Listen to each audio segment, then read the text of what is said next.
everybody. Okay, so we're gonna make omelets now. So to make omelets is so easy. You need 2 eggs and you need 2 tablespoons of water. That's all you need. And then of course you can have some delightful fillings. So I've got all these amazing fillings that you'll be able to choose. And so for protein, our choice is gonna be either shrimp or bacon or ham or picadillo. And picadillo is a meat that it's ground beef and it's peppers and hot pepper and onions, all that kind of stuff. Gabby, can you see that stuff okay? Yeah, I can see it. When I hold them up, or is it too high? No, that's perfect. It's like right in the middle of the screen. So okay, perfect. Okay, so whoever wants to type first in the chat bar, what kind of protein are we going to have? Are we going to have ham, bacon, picadillo, shrimp, or all the above? We only get half a cup of fillings, so we don't want too much, or it'll be a mess. So what do we got?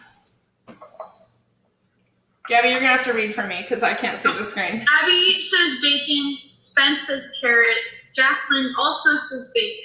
I think they want bacon. Okay, we get bacon. So the recipe, 2 eggs, 2 tablespoons of water. So I already cracked open my 2 eggs here. So we're going to put those in a bowl. We're going to whisk them together.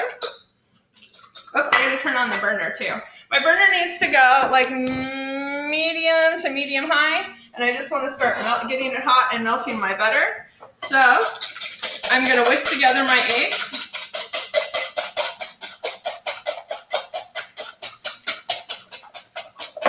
And then we have 2 tablespoons of water. So I just poured water in this little thing so that you can see that we're using a real measuring spoon.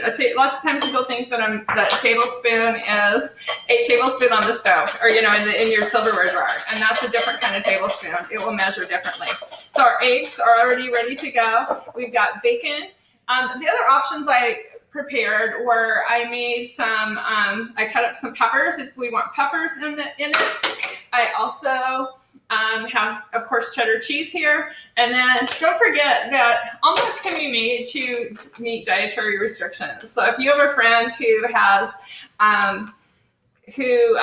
dairy allergies, you can use fake cheese and that will work too. I just had it out to remind me to talk to you about that. And then you can even take your delicious avocado, like some of us are eating right now, and just slice it up, and that could be put in your finished omelet. So there's our omelet.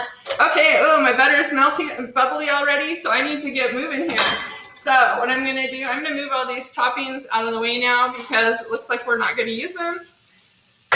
I'm going to finish mixing up my 2 eggs and 2 tablespoons of water. I'm going to pour them in my sizzling butter. I don't want my butter to burn, so if the butter burns, start over, please. Otherwise, you're gonna have a mess. It will be disgusting. So get all your egg mixture in there. And by the way, this is the lab that we would have had in class in March if we'd been in class. So I've got my egg cooking here. You'll notice that it's starting to set around the edges. And so you're just going to push in from the side and move the stuff that's liquid to fill in that space.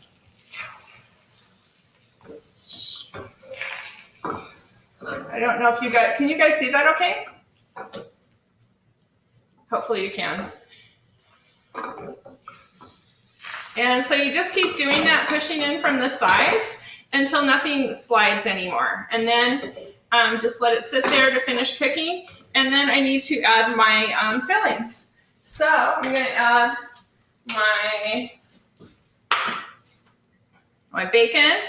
And you're just going to put the toppings on half of the filling. And you can put up to half a cup of filling inside there. So you really don't want more than that because it's just too much. And so as the egg finishes cooking, I've also got, I need to melt my cheese and I need to heat up my bacon. So I'll just let that go for about 20 or 30 seconds. So it'll give me enough time to wash my hands. And then we're going to put our omelet on our plate. Omelets are really awesome because you can put whatever you want in them. You can make it like a dessert omelet if you want. You can make it, any type of filling. So like at home, if I had my kids here for breakfast, we'd have this tray. available, and then they could just decide what they want in their omelet. And so they could decide what their filling is. So everyone gets their own personal thing and it meets their needs. You know, you don't have to have where everyone, you know, eats exactly the same thing. I had a rubber scraper here, but I did something with it. So let me grab that. Okay, so you're gonna take a rubber scraper. You're gonna take the side of your omelet that is not filled. It's not quite done yet, but you know what? It's crazy hot, and so it's gonna finish cooking. And so one of the keys with omelets, do not serve it the minute that you make it. Give it like 5 minutes for all it to finish cooking once you put it on the plate. Again, don't serve it immediately. So I'm gonna take one side of it, and I'm gonna fold part of it over. Oh no, it's not perfect. How can that be? It doesn't matter because this is the bottom of my omelet. So it doesn't matter at all that the bottom doesn't look good. Okay, I'm gonna take my omelet and I'm gonna flip it. So I'm just gonna go boom, like that. I wish I'd plated it a little bit to the side, but you know what? It's all good. Anyway, there's my omelet. So that's not looking so amazing. So I need to make the plate look a little nicer. So I've got a couple things. I have a little bit of banana bread. Actually, I have bread left over from last week, the zucchini bread we made too, but I already had some banana bread thawed. So I could put that on the plate to make it look better. Sorry, I'm trying not to touch it so that I could be proper. I'll turn it around. So I've got some banana bread there, and then I could take a orange and just take a slice of orange, cut it part way, and then just make a little swirl.